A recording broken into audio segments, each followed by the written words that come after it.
la page 177 dans notre Bible. Chantez au Seigneur un cantique nouveau.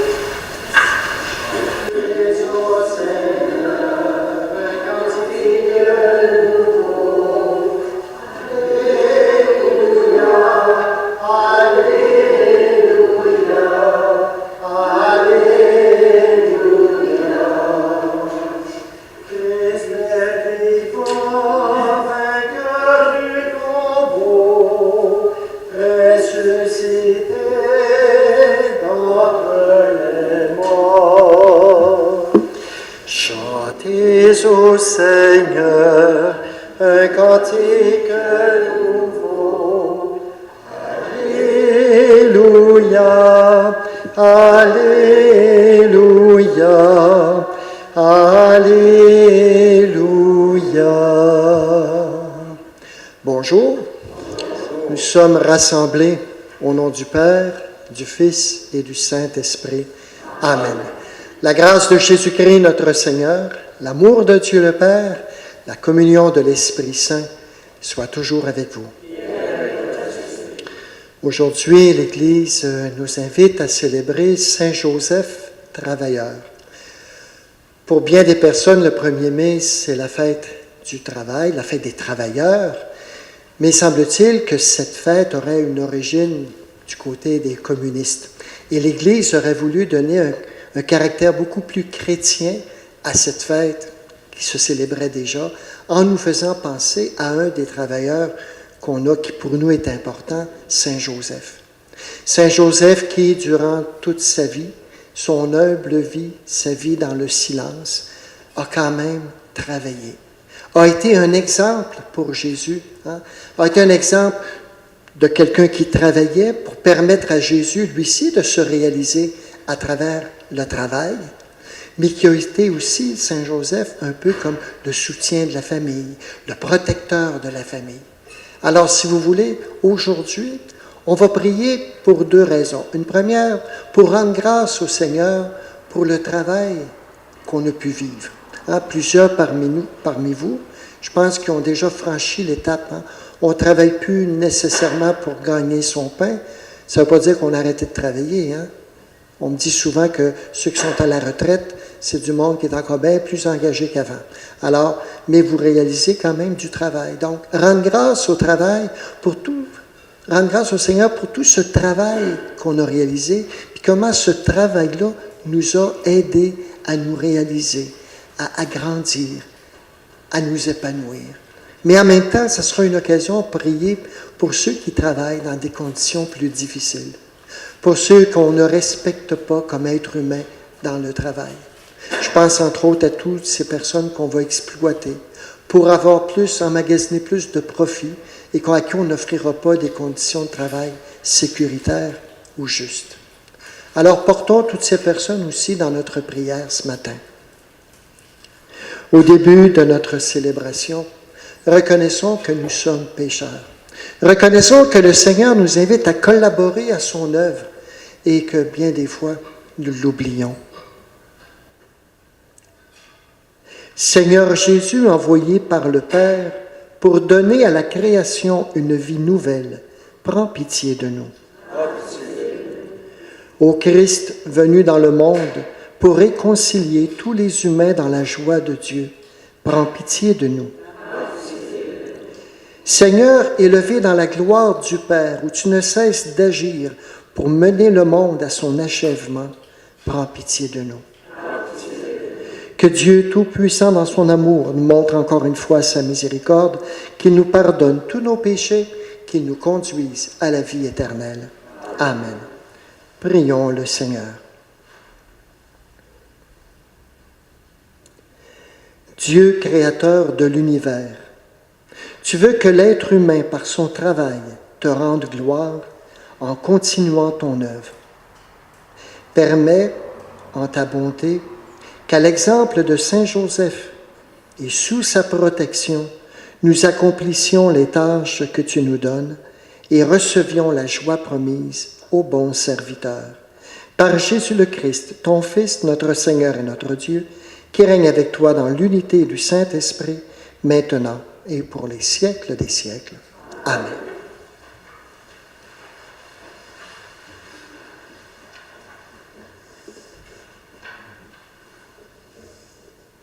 Lecture du livre des Actes des Apôtres. En ces jours-là, comme Paul et Barnabé se trouvaient... Ah oui? 39.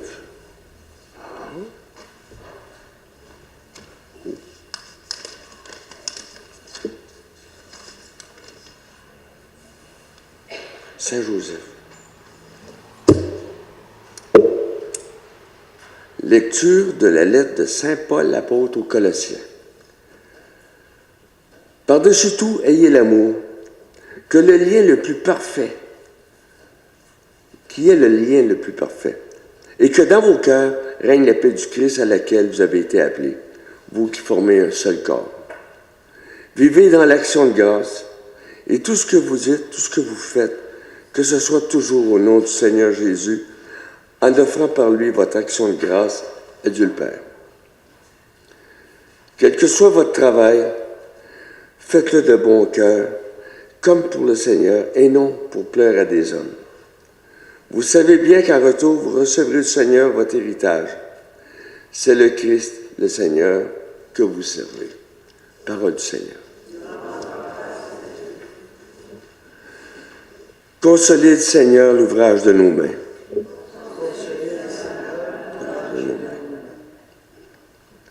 Avant que naissent les montagnes, que tu enfantes la terre et le monde, de toujours à toujours, toi, tu es Dieu. Consolez le Seigneur l'ouvrage de nos mains. Tu fais retourner l'homme à la poussière.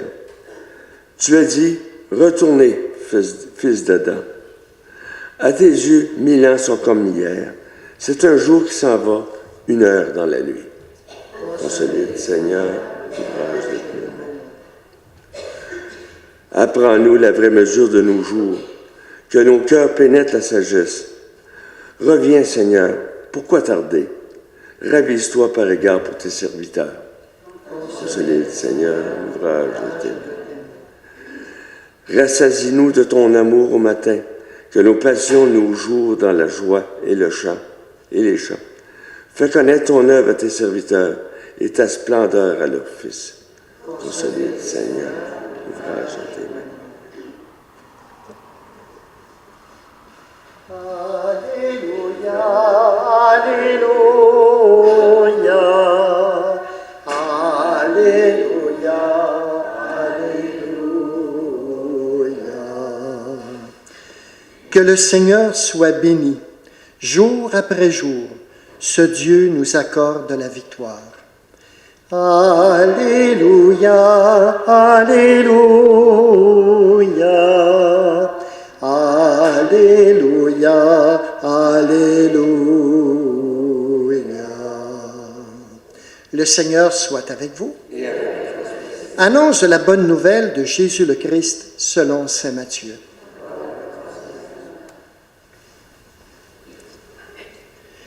En ce temps-là, Jésus se rendit dans son lieu d'origine et il enseignait les gens dans leur synagogue, de telle manière qu'ils étaient frappés d'étonnement et disaient: d'où lui viennent cette sagesse et ces miracles? N'est-il pas le fils du charpentier? Sa mère ne s'appelle-t-elle pas Marie et ses frères Jacques, Joseph, Simon, Jude? Et ses sœurs ne sont-elles pas toutes chez nous? Alors, d'où lui vient tout cela? Et ils étaient profondément choqués à son sujet. Jésus leur dit: un prophète n'est méprisé que dans son pays, dans sa propre maison. Et il ne fit pas beaucoup de miracles à cet endroit-là, à cause de leur manque de foi. Acclamons la parole de Dieu.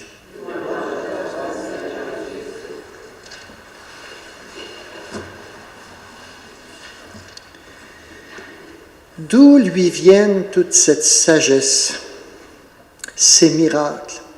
N'est-il pas le fils d'un charpentier? Ça me fait penser à la réflexion que Nathanaël avait dit lorsqu'on a voulu lui présenter Jésus. Voyons donc, qu'est-ce qui peut sortir de Nazareth? Un petit peuple insignifiant. Qu'est-ce qui peut sortir de bon? Et pourtant, Jésus, oui, il avait appris à devenir charpentier comme son père, mais ça ne voulait pas dire qu'il était bête pour autant. Il était quand même le Fils de Dieu. Il avait reçu une éducation qui lui avait permis de grandir comme Fils de Dieu, de découvrir le monde dans lequel il vivait. Et sa proximité avec Dieu lui a donné justement cette sagesse. Ce tout faire pour la gloire de Dieu, que ce soit toujours au nom du Seigneur, tout le travail qu'on peut faire, que ce soit toujours au nom de Dieu, à cause de notre proximité de Dieu, peut lui donner justement cette sagesse. Et nous tous, nous aussi, au terme de notre vie, ou bien avancé en âge, ou tout jeune, on peut aller chercher cette sagesse à partir du travail que l'on réalise. Et ce matin, j'ai le goût de rendre grâce au Seigneur avec vous pour tout ce qui m'a été accordé de vivre à travers mon travail. Je vais vous raconter un petit peu ce par quoi moi je suis passé à travers le monde du travail et je suis persuadé que vous allez peut-être vous reconnaître à un moment ou l'autre. L'idée, ce n'est pas de comparer nos expériences, c'est de s'accrocher à des moments de notre vie pour dire, oui, moi aussi j'ai vécu quelque chose d'aussi beau à travers mon travail. Quand je pense à mes premières années de travail, je remonte à mon enfance. Il y en a peut-être probablement parmi vous aussi qui ont commencé à travailler quand vous étiez enfant. Travailler comme enfant, j'étais camelot, distributeur de la presse, parce que je demeurais à Montréal. Et je me souviens particulièrement des mercredis et des samedis, parce que la presse, elle était épaisse. Je pense que c'était temps même pour le soleil à un moment donné, là. C'était épais, ça demandait. Mais quand même, je commençais à me réaliser. Un peu plus tard, je travaillais dans une épicerie à classer des bouteilles. En tout cas, je travaillais tout seul. Ce que j'avais à faire, quand j'arrivais le jeudi soir, c'est le jeudi soir, vendredi soir, puis samedi toute la journée, j'arrivais devant 3 portes de garage, puis quand j'ouvrais ça, j'avais des montagnes de bouteilles toutes mêlées. Puis quand je sortais le samedi, il fallait que ça soit tout classé dans des caisses, autant de la bière que des bouteilles de liqueur. Ça, c'était ma job quand j'étais plus jeune. Quand par la suite, je suis arrivé au secondaire, j'étais commis dans une épicerie, le jeudi, vendredi, samedi. Vous savez, avec les espèces de bicycles avec un gros panier en avant, là, puis on se promène, là, puis les œufs sautent tout le temps sur le dessus, là. Bon. Alors, c'était mon travail qui me permettait quand même de payer mes études pendant le cégep. Et par la suite, au niveau universitaire, l'été, j'avais découvert une mine d'or. La mine d'or, c'était de travailler dans des camps de vacances. C'était pas au niveau du salaire, vous comprenez, hein? Les camps de vacances n'ont pas les moyens de payer à leurs moniteurs des salaires élevés, mais l'expérience de vie que ça donnait. Vivre dans un endroit de nature, au grand air, faire du sport, être avec les jeunes, essayer de les éduquer à travers des activités. C'était une expérience extraordinaire. C'était parmi peut-être mes plus beaux étés de ma vie, d'aller vivre dans ces endroits-là. Alors, j'en rends grâce à Dieu pour tout ça. Puis ensuite, quand j'ai commencé, j'ai étudié assez longtemps, puis après ça, je me suis ramassé pour devenir prêtre. Mes premières années de ministère, où je travaillais, j'étais jeune, un peu comme dans les âges de Sner. J'avais 30 ans quand j'ai commencé. Alors, à peu près, hein? Alors, quand j'ai commencé à travailler, je travaillais avec les jeunes, préparation au mariage, les écoles primaires, les écoles secondaires. Puis, et j'adorais ça. Préparer des couples, soit pour recevoir le baptême pour leur enfant, soit pour les accompagner pour vivre le sacrement du mariage, soit d'accompagner des jeunes du secondaire. On avait à l'époque, je me rappelle, ceux peut-être qui étaient en pastoral, on appelait ça des CPP, Conseil de pastoral paroissial. Bien, nous, on en avait un pour les jeunes. C'était pas original, ça s'appelait le CPPJ. Ah, d'accord. Mais quand même, on montait des chemins de croix, on montait avec toutes sortes d'activités. Puis là, mon travail, il m'a conduit où? Il m'a emmené au Mexique pour apprendre l'espagnol. Je rends grâce au Seigneur aujourd'hui parce que j'ai appris l'espagnol. Puis il m'a envoyé en mission en Amérique latine. Moi, chez moi, dans ma famille, mon père avait une peur bleue du monde. Tout le monde est méchant, tout le monde est mauvais, le monde est voleur. Fais attention, protège-toi. Ça, c'est le message que j'entendais quand j'étais petit. Alors, c'était tout un défi de relever. Là, je m'en vais en Amérique latine. Je m'en vais loin, je m'en vais tout seul. Mon travail, à travers ma vocation, bien sûr, m'a permis de dépasser ces peurs-là et de continuer de travailler avec des jeunes. J'ai rencontré la maladie là-bas, j'ai failli mourir, un empoisonnement alimentaire, mais j'étais entouré de personnes qui m'aimaient. Ça m'a permis d'aller encore plus loin, puis de m'abandonner grâce à mon travail. Quand je suis revenu d'Amérique latine, on m'envoie dans un lieu où j'ai dit « Mais Seigneur, il me semble que ce n'est pas ma place. » Être formateur, imaginez. Être formateur dans un grand séminaire pour préparer des futurs prêtres. Je ne sais pas ce qu'il faut, mais l'évêque me fait confiance. Mais là, j'ai appris, j'ai retourné aux études pour aller encore plus loin. En espagnol, ce qui m'avait permis, ma mission m'avait permis d'aller étudier en espagnol, en discernement vocationnel, puis accompagnement spirituel. Puis là, à travers mon expérience, vous savez, quand on est jeune, on est prêt à virer le monde à l'envers. À un moment donné, j'avais 5 jobs en même temps. Alors, ça donne quoi comme résultat? Un beau épuisement, un bel épuisement professionnel, ou un burn-out qu'on appelle. Je me suis brûlé bien en masse, obligé d'arrêter. Mais je rends grâce à Dieu parce que j'ai encore appris à travers ça. J'ai encore appris à dire, là, Serge, apprends, tu as des limites. Tu n'es pas le bon Dieu, tu as des limites. Mais il a fallu que je le vive dans ma chair pour pouvoir aller avancer. Puis là, après 17 ans là-bas, à accompagner, à travailler, là, me voilà rendu ici pour relever des défis. On prend 9 églises, 9 communautés, puis on en fait une. Beau défi. C'est certain que je n'arrive pas comme un super-héros. J'ai appris, avec mon burn-out, à travailler, à demander de l'aide, demander des collaborateurs, demander. C'est ensemble qu'on avance. L'Église, c'est pas une hiérarchie, l'Église, c'est le peuple de Dieu, c'est l'ensemble de tous les baptisés. Puis c'est au rythme de tout le monde qu'on essaye d'avancer. Alors, faire ce projet-là. Cette année, notre travail, on a travaillé beaucoup. Esner peut commencer à en témoigner. Là, ça fait à peu près 2 mois qu'il est avec nous autres. On va essayer de trouver des façons de renouveler la vie chrétienne. Longtemps, on associait la vie chrétienne à célébrer la messe le dimanche. On disait, moi, je suis chrétien, je vais à la messe. Puis si je ne vais pas à la messe, je ne suis pas chrétien. Mais il manque quand même 3 roues à la charrette de la pratique. La pratique religieuse, c'est pas juste aller à la messe. C'est d'être charitable, c'est d'aimer. Il y a plein de monde qui ne vont pas à la messe et qui sont très charitables. Des fois, ils sont aussi pratiquants que ceux qui vont à la messe le dimanche. Ils ont 1 roue de la charrette plutôt que 4. Ensuite, c'est quoi? C'est de prendre la prière, c'est de l'approfondir, c'est de la faire nôtre, c'est de l'incarner un peu comme Jésus l'a fait, c'est de l'étudier, de la prier. Ça, c'est une 2e roue de la charrette. La 3e roue de la charrette, c'est de vivre la fraternité ensemble. Puis la 4e, c'est d'aller à la messe, c'est de célébrer, c'est de rassembler le jour du Seigneur. 4 roues. Alors, il y en a qui ont peut-être 1 roue, il y en a qui en ont peut-être 2, il y en a qui en ont peut-être 3. Mais notre projet, nous, c'est d'essayer de faire en sorte que les gens se rendent compte que peut-être, moi, ma pratique religieuse, c'est pas d'aller à la messe, mais c'est de faire des projets pour transformer le monde. Moi, j'ai le goût de travailler avec d'autres jeunes pour qu'on puisse faire des projets communautaires pour changer le monde, pour protéger le monde dans lequel on vit. Ça peut faire un très beau dimanche. C'est pas la perfection, c'est les 4 roues. Mais chacun peut cheminer. Alors, c'est un peu ce projet-là qu'on est en train de travailler avec de plus en plus de collaborateurs. Beaucoup de raisons pour rendre grâce au Seigneur. Je suis persuadé, si vous aussi, vous prenez le temps de regarder toutes les étapes par lesquelles vous êtes passé dans votre travail, il y a possibilité d'aller chercher des richesses, une expérience, on appelait ça une expérience de vie, une expérience de travail, une expérience humaine. Puis tout ça grâce à Dieu.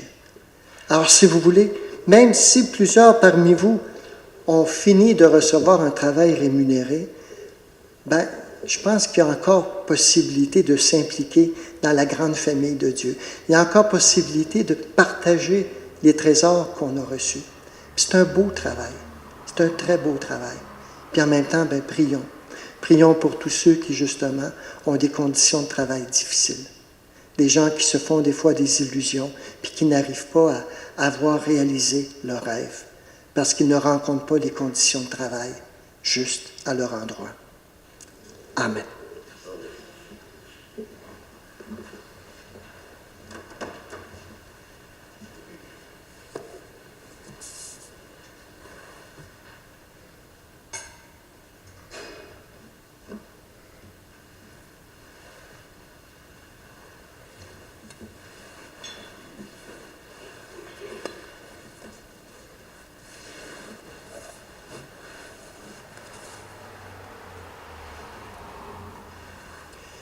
Tu es béni, Seigneur, Dieu de l'univers, toi qui nous donnes ce pain, fruit de la terre, mais aussi du travail de tous les humains. Nous te le présentons, il deviendra le pain de la vie.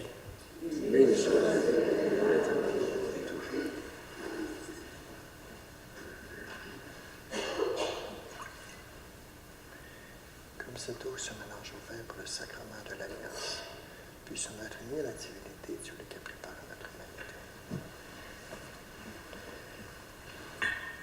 Tu es béni, Seigneur, Dieu de l'univers, toi qui nous donnes ce vin, fruit de la vigne et du travail humain. Nous te le présentons, il deviendra le vin du royaume éternel.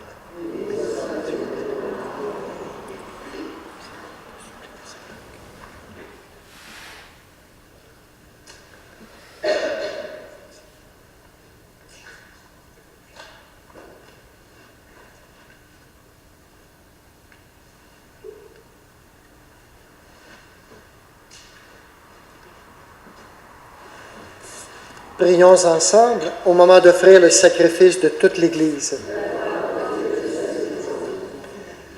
Vraiment, il est juste et il est bon de te glorifier, Seigneur, en tout temps, mais plus encore en ces jours où le Christ, notre Pâque, a été immolé. En détruisant un monde déchu, il fait une création nouvelle, et c'est de lui que nous tenons désormais la vie qu'il possède en plénitude. C'est pourquoi le peuple des baptisés rayonnant de la joie pascale exulte par toute la terre, tandis que les anges dans le ciel chantent sans fin l'hymne de ta gloire. Saint le Seigneur, Dieu de l'univers, béni soit celui qui vient nous sauver. Hosanna, Hosanna. Père très saint, nous proclamons que tu es grand et que tu as créé toutes choses avec sagesse et par amour. Tu as fait l'homme et la femme à ton image et tu leur as confié l'univers afin qu'en te servant, toi leur Créateur, ils puissent régner sur la création. Comme ils avaient perdu ton amitié en se détournant de toi, tu ne les as pas abandonnés au pouvoir de la mort. Dans ta miséricorde, tu es venu en aide à tous les humains pour qu'ils te cherchent et puissent te trouver. Tu as multiplié les alliances avec eux, tu leur as formés par les prophètes dans l'espérance du salut. Tu as tellement aimé le monde, Père très saint, que tu nous as envoyé ton propre Fils lorsque les temps furent accomplis pour qu'il soit notre Sauveur. Conçu de l'Esprit Saint, né de la Vierge Marie, il a vécu notre condition d'homme en toutes choses excepté le péché, annonçant aux pauvres la bonne nouvelle du salut, aux captifs la délivrance, aux affligés la joie. Pour accomplir le dessein de ton amour, il s'est livré lui-même à la mort et par sa résurrection, il a détruit la mort et renouvelé la vie. Afin que notre vie ne soit plus à nous-mêmes, mais à lui qui est mort et ressuscité pour nous, il a envoyé d'auprès de toi, comme premier don fait aux croyants, l'Esprit qui poursuit son œuvre dans le monde et achève toute sanctification. Que ce même Esprit Saint, nous t'en prions, Seigneur, sanctifie ces offrandes, qu'elles deviennent ainsi le corps et le sang de ton Fils, dans la célébration de ce grand mystère, que lui-même nous a laissés en signe d'alliance éternelle. Quand l'heure fut venue où tu allais le glorifier, comme il avait aimé les siens qui étaient dans le monde, il les aima jusqu'au bout. Pendant le repas qu'il partageait avec eux, il prit le pain, le bénit, le rompit, le donna à ses disciples en disant, « Prenez et mangez-en tous. Ceci est mon corps livré pour vous. »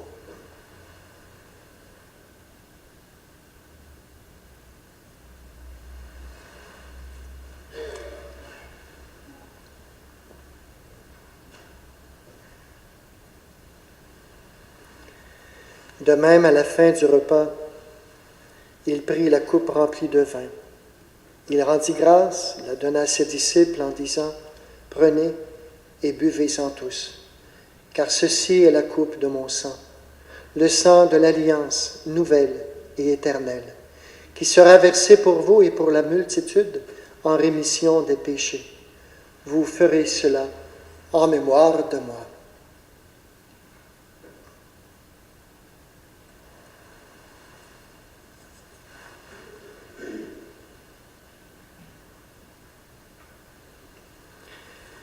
Il est grand le mystère de la foi.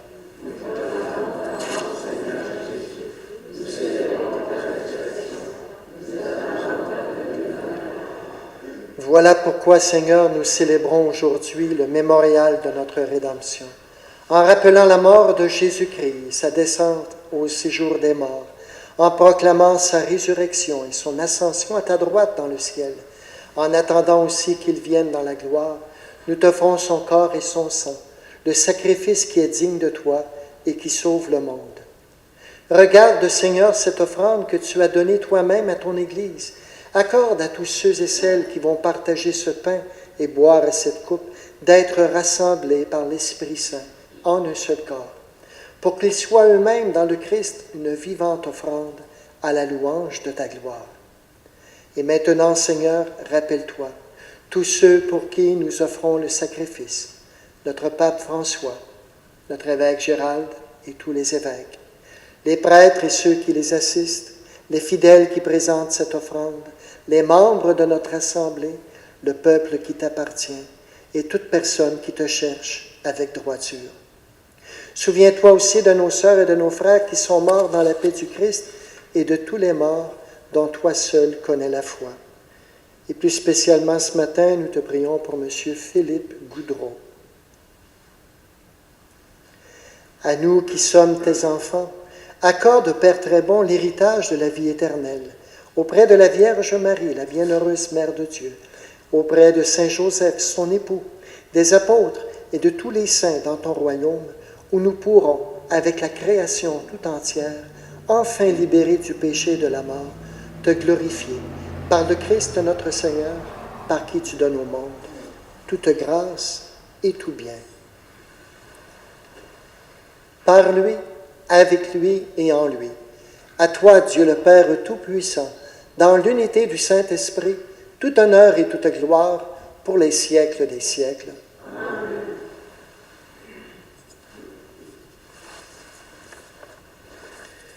Unis dans le même esprit, redisons avec confiance cette belle prière que Jésus lui-même nous a enseignée.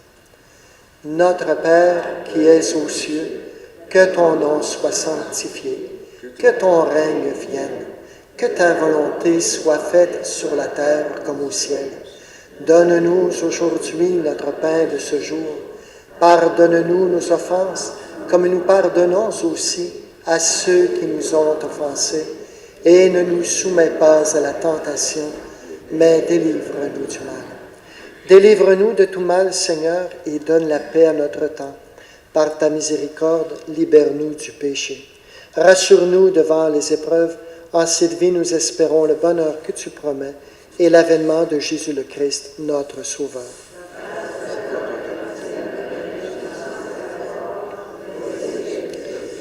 Seigneur Jésus-Christ, tu as dit à tes apôtres, « Je vous laisse la paix, je vous donne ma paix. » Ne regarde pas nos péchés, mais regarde plutôt la foi de ton Église, pour que ta volonté s'accomplisse, donne-lui toujours cette paix et conduis-la vers l'unité parfaite. toi qui règnes pour les siècles des siècles. Que la paix du Seigneur soit toujours avec vous.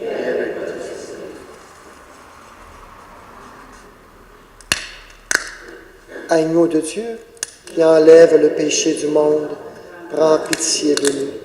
Agneau de Dieu, qui enlève le péché du monde, prends pitié de nous.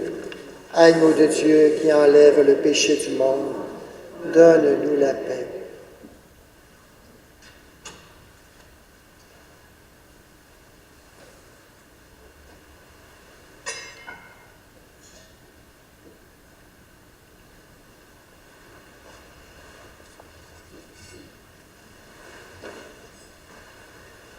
Heureux les invités au repas du Seigneur. Le voici l'agneau de Dieu qui enlève le péché du monde. Seigneur, je ne suis pas digne de te recevoir, mais dis seulement une parole et je serai guéri.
Prions le Seigneur.